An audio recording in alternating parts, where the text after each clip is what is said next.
Полный запистер бар. Мен сени каматам, жаш балаң менен. Каражатым жок, ата-энем обычный дыйкан ишкерлер тарабынан. УКМК кызматкерлери жана ошондой эле Ак Бура милиция бөлүмүнүн кызматкерлери жана ошондой эле судьялардын үстүнөн айтып атайын деп келгем. Судьялар да, тергөөчүлөр да эч кандай адамдын үстүнөн тергебестен туруп, бир күндө алып барып, мен сени каматам, жаш балаң менен деп коркутуп, кол койдурат, өздөрү билгендей тергөө кылат да, соттон чечише аласың деп сотко жөнөтүп коет. Сотко барып айтсаң, эмнеге сен ушул сөздү тергөө убагында айтпадың деп, тергөөдөгү сөз менен өкүм чыгарып коет.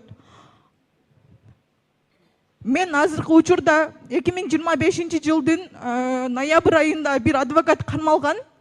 Ал боюнча үстүнөн арыз жазды деп УКМК кызматкерлери мени алдап, сага жардам беребиз. Ишиң сеники жарандык тартипте болуш керек экен деп мага убадалап, өздөрүнүн пайдасына результат кылды. Азыркы учурда мен жардам сурап чалсам, менин ишим ушундай болуп атат, мага жардам берип коюңуздар, мыйзамдуу кылып чечип бериңиздер десем, мен өзүм азыркы учурда абалым зор болуп атат, өзүм араң жүрөм деп качып атат. Азыркы учурда мен Ош шаарынан же адвокат кайрылып адвокат ала албайтам, же болбосом судьяларга кирип өзүм эркимди толук түшүндүрүп айтып бере албайтам. Ошого сураныч, өзүңүз жеке көзөмөлгө алсаңыз, мыйзамдуу түрдө чечип берсин. Кече жакында да 2 күн болду.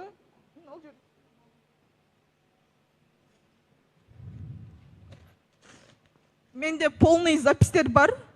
Бул жерде Ак Бура кызматкерлери мени кандай коркутуп, мени кол койдургандыгы боюнча менде полный далилдер бар.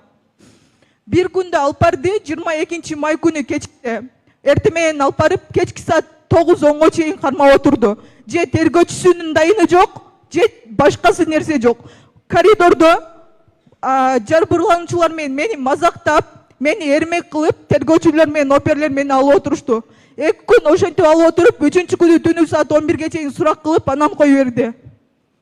Жаш балам менен еще 6 айлык беременныймын. 1-чи этаж, 3-чү этаж 4 тергөөчү бөлүп алып тергөө кылды. Бир тергөөчү да эмес.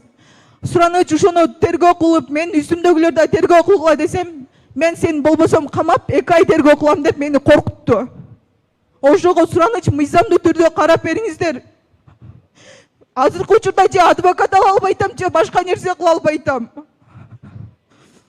Ош областык сотунун төрагасына барып жолугайын десем, мамлекеттик жарандарды кабыл алуу күнүгө гана жолугууга уруксат экен. Анан ушул жакта жүрөт деп Ош областык сотунун кызматкерлери айтып калды. Азыркы учурда менин Ош областык сотунда сотум карап атат. 1-чи станция 7 жыл срок берген.